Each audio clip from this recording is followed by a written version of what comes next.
वडील वारले आणि घरी खूप लोक आले. एकतर आमचे नातेवाईक खूप आणि वडिलांशी आपुलकीचे नाते असणारीही बरीच बाहेरगावची मंडळी होती. 100 एक लोक तरी असतील, जे अंत्यसंस्कारानंतर घरी आले असतील.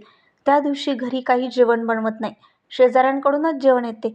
पण एवढ्या लोकांचे जेवण शेजाऱ्यांना सांगणे बरे नव्हते आणि प्रॅक्टिकलीही ते कठीण होते. मला याची कल्पना असल्याने माझ्या एका जेवणाचे कॉन्ट्रॅक्ट घेणाऱ्या मित्राला पिठलं पोळी घेऊन यायला सांगितले.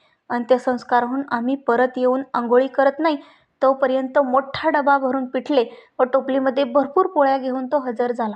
13व्याचेही जेवणाचे कॉन्ट्रॅक्ट त्यालाच दिले होते. सर्व आटोपल्यावर हिशोब मागितल्यावर त्याने 13व्या दिवसाचे जेवणाच्या पैशाचे बिल दिले. मी म्हणालो, "अरे, पहिल्या दिवशीही तू पिठलं पोळी पाठवली होती, त्याचे पैसे विसरला का?" तो म्हणाला, "विवेक, व्यवहार सांभाळताना मित्रता विसरता येत नाही. तुझे वडील माझेही काका होते. पिठले पोळीचे पैसे लावण्याइतका व्यवहारी मी नाही."